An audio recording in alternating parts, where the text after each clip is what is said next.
타석 사상으로 본 예수의 영성, 예수와 타석 65번째 시간입니다. 오늘은 단사라는 제목으로 말씀드리겠습니다. 20대까지는 아버지를 하느님으로 알고 40대까지는 스승님을 하느님으로 아는 것은 인정합니다. 온전한 사람으로 태어난 것이 아니기 때문입니다. 그러나 그 나이가 지나서도 아버지밖에 모르고 스승밖에 모르면 그것은 게으름을 피운 잘못입니다. 유영모는 삶의 목적은 하느님에게 있지 땅 위에 있는 것이 아니라고 말하였습니다.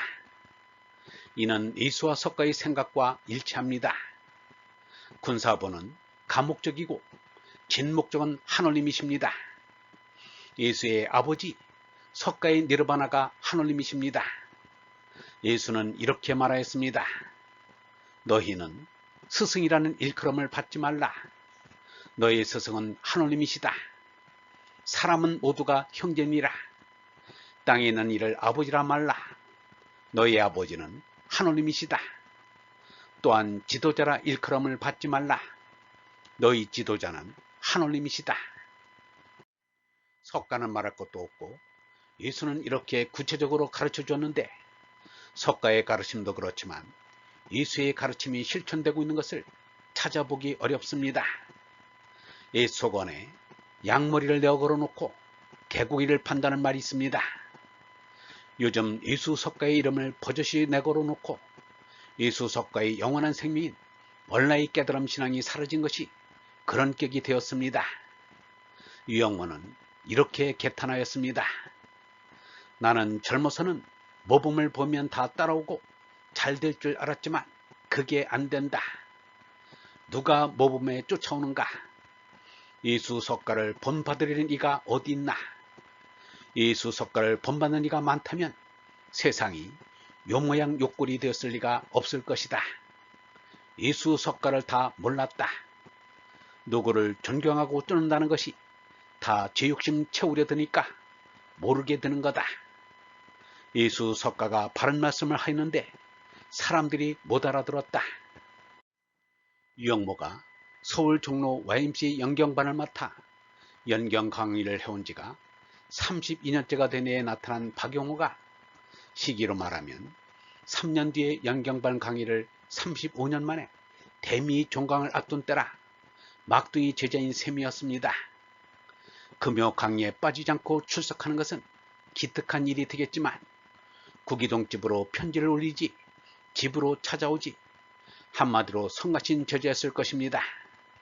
그래도 편지 해답을 보내주시고 집으로 찾아간 이 사람을 혼자 앉혀놓고 일기장을 펼쳐놓고서 연경반 강의 때와 같이 한두 시간 동안 열강을 하였습니다. 나는 사막을 헤매느라 목마른 나그네가 오아시스를 만난 듯 스승의 말씀에 빠져들었습니다. 유영모는 저녁 한 끼니만 먹기 때문에 시간에 구애받는 일도 없었습니다. 1960년대만 하여도 잠원박 구길이 평천리 쪽에는 집이 많지 않아 자연경관이 좋았습니다. 성균관대학교 유승국 교수가 자주 다녀간다는 사실을 알게 되었습니다. 스승 유영모가 유승국 결혼식 때 주례를 선 것으로 알고 있습니다. 유승국이 하는 말을 들었습니다. 성균관대학교에서부터 일부러 걸어서 구기동까지 가고 오고를 하였다는 것입니다. 마음에 문제가 있었던 것도 수리한 경강과 스승의 생사를 초월한 심오한 말씀에 감동되어 깨끗이 풀어진다고 하였습니다. 유영모 스승으로부터 유승국 교수가 한 말을 전해 듣기도 하였습니다. 어저께 유승국 교수가 다녀갔는데 와서 하는 말이 공자 석가 예수께서 넘어간 죽음의 고개라면 맘 놓고 믿고 넘어갈 수가 있을 것 같습니다. 라고 했다면서 흐뭇하게 생각하는 것 같았습니다. 듣는 이 사람도 유승국 교수의 근사지심의 지혜가 빛나는 것을 느낄 수 있었습니다. 이 사람은 젊어서는 편지 쓰기를 좋아하였습니다. 컴퓨터도 없고 가정엔 전화도 없었던 시기였습니다. 주고받는 유일한 수단이 편지로 하는 교신이었습니다. 함석헌과는 이미 1956년도부터 편지를 주고받았습니다. 그리하여 책상 서랍에 수북히 쌓인 함석헌의 편지가 보물보다도 소중하고 자랑스러웠습니다. 스승 유영모에게는 금요일마다 강의에 참석하였기에 주로 학예 및 동계 휴강 기간에 글호를 올렸습니다. 어떤 땐 휴강 아닌 여느 때도 글호를 올렸습니다. 자주 글호를 올리는 것이 송구스러워 한 번은 이런 별명의 글호를 쓴 적이 있었습니다. 때로는 한시나 시조를 써 보내기도 하였습니다.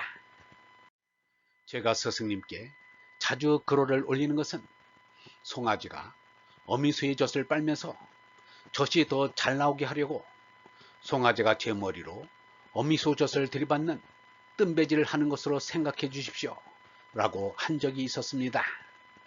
YMCA에서 연변방 강의 바로 앞에 이 사람이 앉은 것으로 다가오더니 손으로 위를 가리키면서 뜸배질은 저 위에 대고 해야지 이 늙은이에게 해도 소용없어요 라고 하면서 미소 지었습니다. 50년이 지난 지금도 그때 미소 지으시던 그 모습이 눈에 선하게 떠오릅니다. 또 한 번은 구기동 집으로 찾아갔을 때의 일입니다.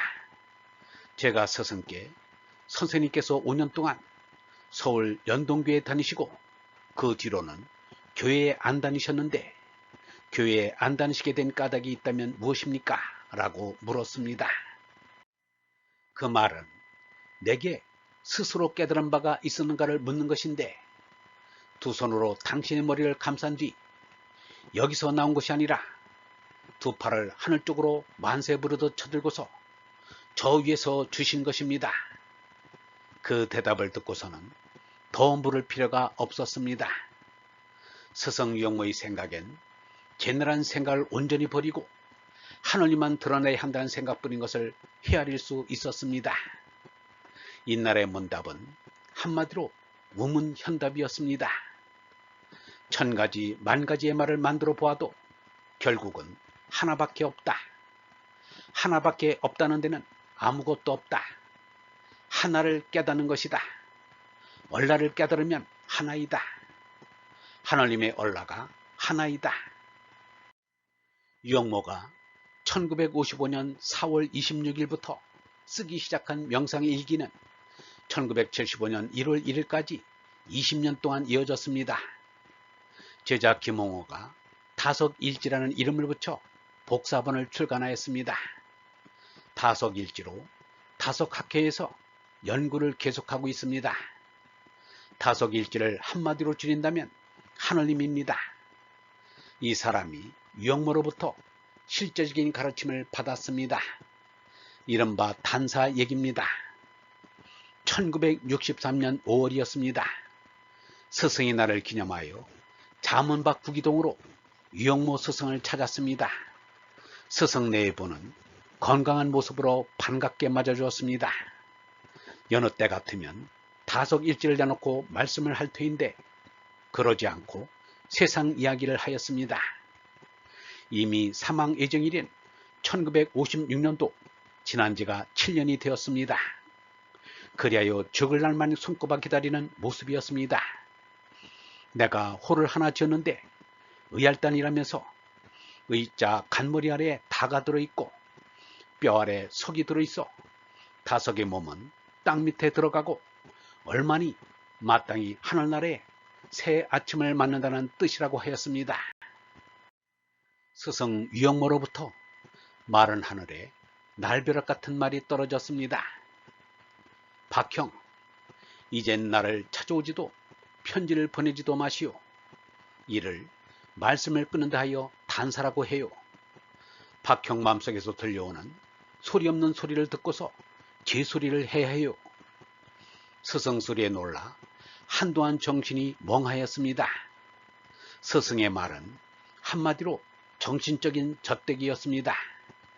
어머니가 아기에게 열심히 젖을 먹이다가 자랄 만큼 자랐으면 인정없이 젖을 뗍니다. 그것이 사랑하는 자식을 위하는 길입니다. 다 자란 아기에게 늦도록 젖을 빨리면 자식을 바보로 만든다고 합니다. 예수가 제자들이 아직 온전히 자라지 못하였는데도 제자들에게 이르기를 내가 떠나가는 것이 너희에게 유익하다 라고 말하였습니다. 얼번 여러분, 예수는 제자들에게 말하였습니다. 너희는 스승이라는 일컬음을 받지 말라. 너의 스승은 하느님이시다. 타석유형만은 제자 박용호에게 말하였습니다. 박형, 이젠 나를 찾아오지도 편지를 보내지도 마시오. 이를 말씀을 끊는다 하여 단사라고 해요. 박형 맘속에 들려오는 소리 없는 소리를 듣고서 제 소리를 해야 해요. 뜸배질은 저 위에 대고 해야지 이 늙은이에게 해도 소용없어요. 참된 진리의 말씀은 저 위 하느님에서 주신다는 말씀입니다. 스승의 정신적인 젖을 떼고 스스로 노력하여 하느님으로부터 직접 가르침을 받는 홀로서기를 하라는 가르침입니다. 예수가 제자들에게 내가 떠나가는 것이 너희들에게 유익하다 라고 말한 것과 다속 유형무의 단사가 같은 것입니다. 위대한 스승의 가르침에 고개가 숙여집니다. 오늘은 다석 사상으로 본 예수의 영성, 예수와 다석 65번째 시간으로 단사라는 제목으로 말씀드렸습니다. 영성신학원 다석 아카데미의 하늘소리였습니다.